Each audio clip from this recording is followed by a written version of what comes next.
Assalamualaikum warahmatullahi wabarakatuh. Perkenalkan, saya Siti Nur Khalifah, NIM 4022000084 dari kelas Perbankan Syariah D.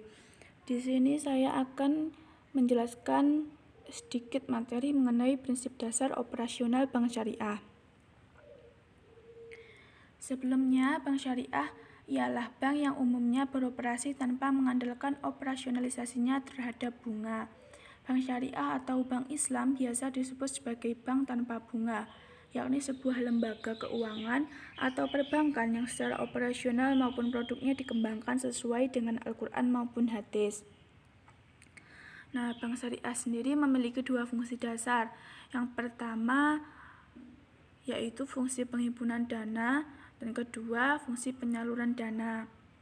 Penghimpunan dana itu berasal dari permodalan dan simpanan.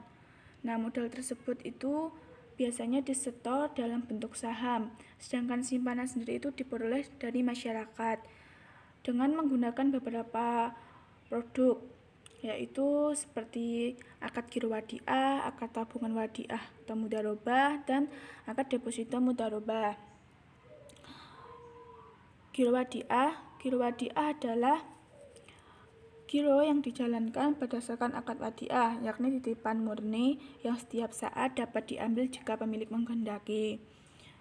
Selanjutnya, tabungan wadiah atau mudharabah. Tabungan wadiah berbeda dengan tabungan mudharabah karena mudharabah lebih bersifat bekerja sama antara nasabah dengan pengelola dana dengan tujuan investasi. Sedangkan untuk yang tabungan wadiah itu artinya di sini nasabah bertindak sebagai penitip atau muwadi yang menitipkan dananya kepada pihak yang dititip atau pihak bank atau mustauda.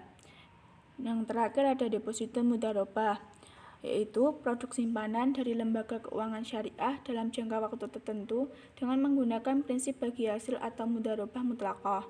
Presentasi bagi hasil dilakukan secara transparan di awal pembukaan rekening. Nah, setelah dana dihimpun, kemudian dana tersebut akan disalurkan sesuai dengan fungsi penyaluran dana. Dalam penyaluran dana di bank syariah sendiri, itu menggunakan 3 prinsip. Yang pertama ada jual beli, yang kedua ada bagi hasil, dan yang terakhir ada upah. Yang pertama ada prinsip jual beli atau bai. Prinsip jual beli dilaksanakan sehubungan dengan adanya perpindahan kepemilikan barang atau benda atau transfer of property. Tingkat keuntungannya bank ditentukan di depan menjadi bagian harga atas barang yang dijual.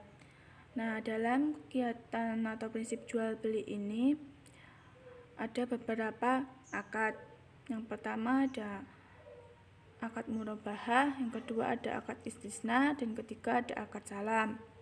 Yang pertama akad murabahah, yaitu transaksi jual beli antara nasabah yang membutuhkan barang dengan bank syariah yang membeli barang tersebut untuk dijual kembali ke nasabah. Dalam hal ini, nasabah dapat melakukan pembayaran secara angsuran kepada bank syariah dengan perjanjian jangka waktu tertentu. Selanjutnya ada akad istisna, merupakan salah satu bentuk jual beli dengan cara pesanan. Pada umumnya, akad ini digunakan untuk jual beli barang yang tidak dijual di pasaran.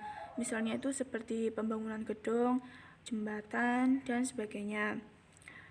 Di sini nasabah yang melakukan pengajuan pembiayaan istisna dapat bekerja sama dengan bank untuk menyelesaikan proyek secara keseluruhan atau sebagian.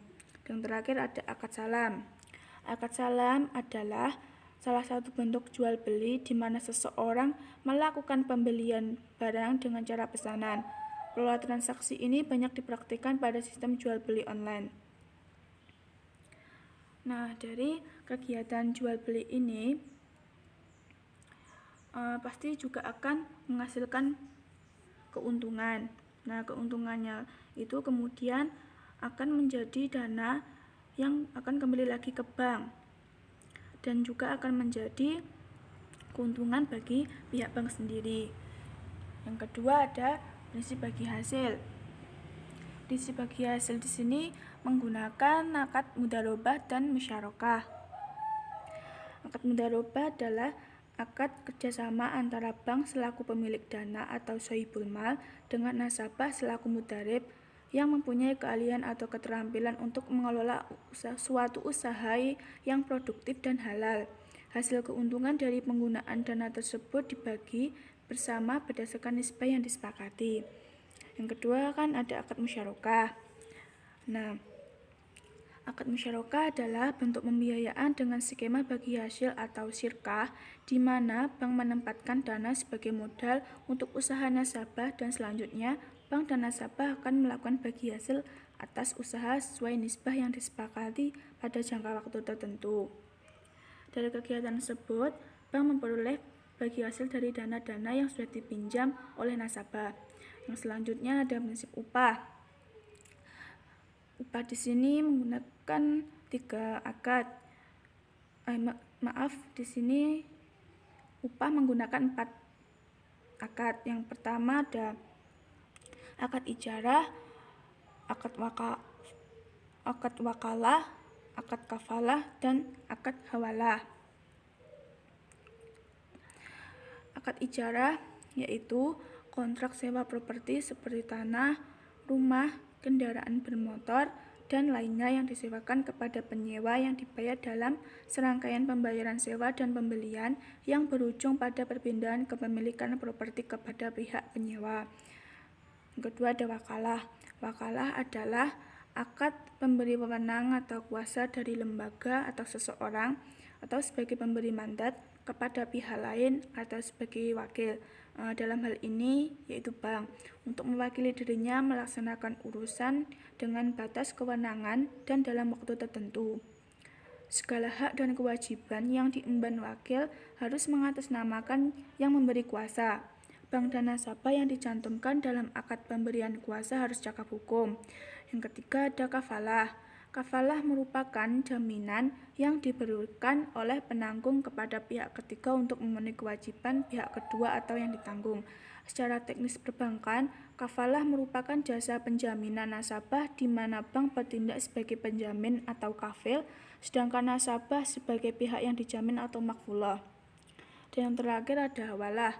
Hawalah merupakan pengalihan hutang dari orang yang berhutang kepada orang lain yang wajib menanggungnya. Dalam hal ini terjadi perpindahan tanggungan atau hak dari satu orang kepada orang lain. Yang terakhir di sini ada fungsi sosial yaitu fungsi qard.